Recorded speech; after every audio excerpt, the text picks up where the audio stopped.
All right, let's do this thing. Hi, my name is Bella Montalvo, and today we will be talking about how immigration is affected in schools. The article in which I'll be covering in the next couple slides is called Schools Brace as Fears of Immigration Enforcement Rise Among Families by Ileana Najarro. So we'll start by taking a look at what is happening in the year 2025 within the United States. We see an increase of raids.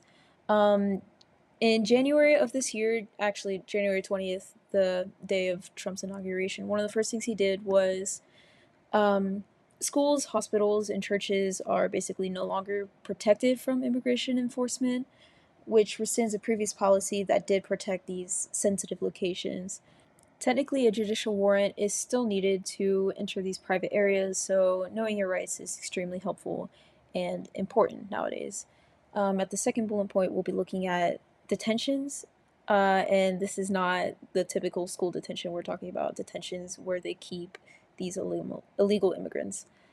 In September of this year, the same week that this article was released that I'm talking about, the Supreme Court votes in a 6-3 decision to lower restrictions on ICE agents, permitting them to stop and question people based on ethnicity, language, or type of job that they may have. This is problematic to a lot of people because it can very well lead to racially profiling people, and oftentimes, when ICE agents do stop and question people, it can lead to detaining them. Going back to the article, we see over on the right hand side that in 2025, the Trump administration has delayed the release of federal funding, which schools rely on to service English learners and immigrant students. They also rescinded the 2015 Dear Colleague letter emphasizing schools' responsibilities to uphold English learners and immigrant students' rights. I just read that directly from the article. So we're seeing less support for immigrants, children of immigrants, or just anyone learning English in schools. These are children that we're talking about here. And then I have a little bonus tip here at the bottom too. This was not talked about in the article, but I thought it was interesting and it relates, I swear. March 1st of 2025, there is an executive order which makes English now the official language of the United States. This is actually really popular by both Democrats and Republicans. A lot of people don't see any harm with this, and it's not inherently bad. A lot of nations do have an official language. But the thing about America is that, we're a land made by immigrants. And the whole idea of living the American dream is that anyone can come from any corner of the world and still become American, right? Also, just throughout the entire history of the United States, most people speak English, even if it's as a second or third language. The majority of places you go and everything's in English. People speak English everywhere. So there was never a need for an official language um, until this year. And I thought it was interesting because this will lead into assimilation, which we will talk about here in a second. So, one case that comes directly from the article, which we're going to talk about, is in Los Angeles. According to the district and state officials, a 15-year-old was allegedly detained at gunpoint just outside of a Los Angeles high school and then was later released. Alberto Carvalho, superintendent of Los Angeles Unified School District, stated, "When children witness peers, parents, or other individuals detained, the image is not easily erased." Another incident directly from the article, which I thought was worth mentioning, um, the Fugees Family is an organization that trains schools to serve immigrant students in Georgia, Ohio, and Kentucky. Over the summer, a former student of one of these programs was detained by immigration even though he had legal documentation preventing him from deportation. With the help from lawyers, he was eventually released. This actually is not uncommon at all. With the promise of mass deportations, they're trying to get as many people out. And so a lot of times people actually are detained even though they do have documentation.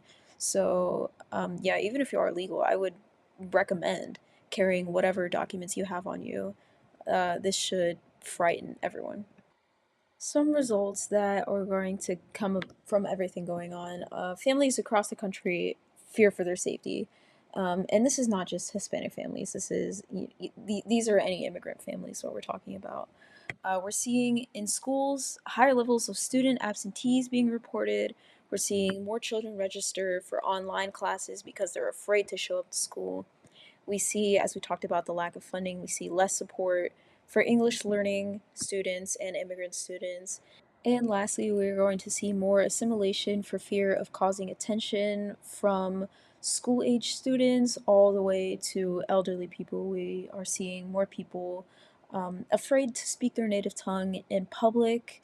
We're seeing people who are less likely to dress culturally, whatever they may look like for them. Essentially, it's just pushing their culture to the wayside in replacement of whatever it takes to fit in to avoid standing out. So then you may be wondering, what can schools do about this? Well, the first thing that the article talks about is having a set protocol. If you don't have one, then create one. If you do have one, then make sure it's updated so that all the staff and faculty are aware of what to do in case immigration enforcement does show up near their building. This is exactly where knowing your rights comes into play. So that goes into knowing the school limits. These are areas where permission or judicial warrant is needed to enter, which can vary from the edge of the school office all the way to the edge of a city sidewalk. So knowing these boundaries is vital. Schools can help educate the students and families of students of their rights, and even help students obtain things like passports or any documentation that could help them from in these situations. One thing currently going on in LA is local law enforcement is working with schools to alert parents walking along routes if immigration agents are to show up. These are called safe zones. This here is my honest reaction to everything that is going on, and let me tell you why.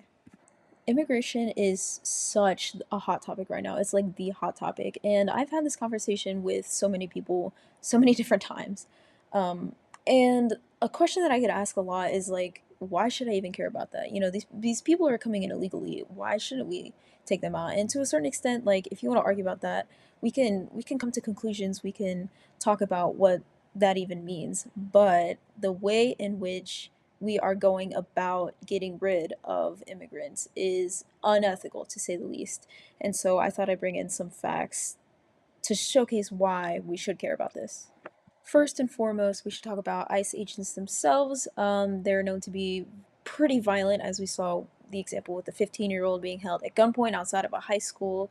We're seeing the need for these agents. They're trying to reach a goal of 10,000 by the end of this year. And so, in hiring a lot of people, actually, a lot of them have started training without their background checks even coming through.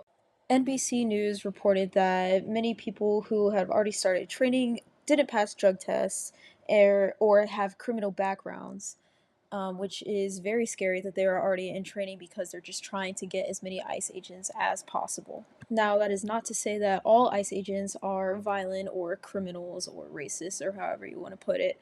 It's worth mentioning that there is a $50,000 sign on bonus for joining ICE, as well as, now this one's hilarious to me, student loan forgiveness. In this economy, that's starting to look real appetizing to a lot of people, but that is a different conversation. Moving on, in 2025, we see the deadliest year for ICE detainees since 2004, with at least 23 having died in custody. Now, this is only ICE's official report, which a lot of times can be delayed or incomplete. Many people are saying that they believe these numbers to be a lot higher. In addition to ICE being known to release critically ill detainees just prior to their death. Overcrowding, poor sanitation, and lack of medical attention all contribute to this. Next, we see the Office of Inspector General for the U.S. Department of Homeland Security published a report last month finding 32% of medical procedures performed on immigrants in ICE custody were not properly authorized. This means that they could not verify whether the surgeries were medically necessary in the first place or if they were given by appropriate medical staff. The article suggests that there is a lot of forced hysterectomies going on, For women, which is a form of ethnic cleansing. I mean, that's literally preventing more brown babies from being born. And if they don't speak English, then they're not explaining this to them in their native tongue. I'm sure we know that. So they have no idea what's going on. Given the horrible things that are happening within these detention centers, especially, it was important for me to note that being undocumented is a civil offense similar to that of breach of contract or jaywalking, and it is not even a criminal offense. So, who does this affect? Well, immigrants, obviously, and the children of immigrants. This also affects anyone who speaks with an accent, even if it is English. If you sound like it's not your first language, perhaps, then you are subject to being questioned. This includes anyone who speaks any language other than English.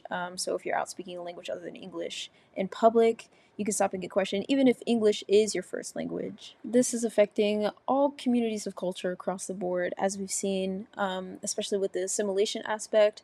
This will affect people of color because now ICE can legally stop anyone just for having black or brown skin. This will affect white people too, because if you tan well, you could be perceived as Hispanic, or if you have what it would be considered an immigrant job, especially if we're deporting a lot of immigrants that do manual hard labor jobs. If you're out working in the field all day and you look like you're Hispanic, then you could be stopped and questioned too.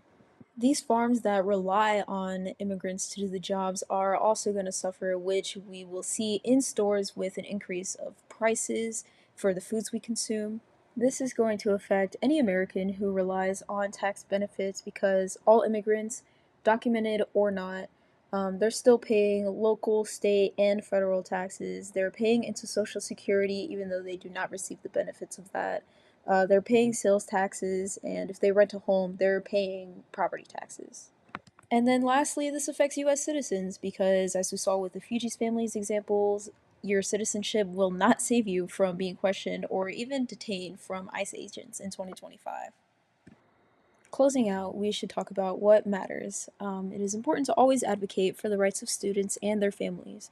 What should matter most to everyone in the field of education is the safety of the students. Without this basic need, there is little to no room for them to learn.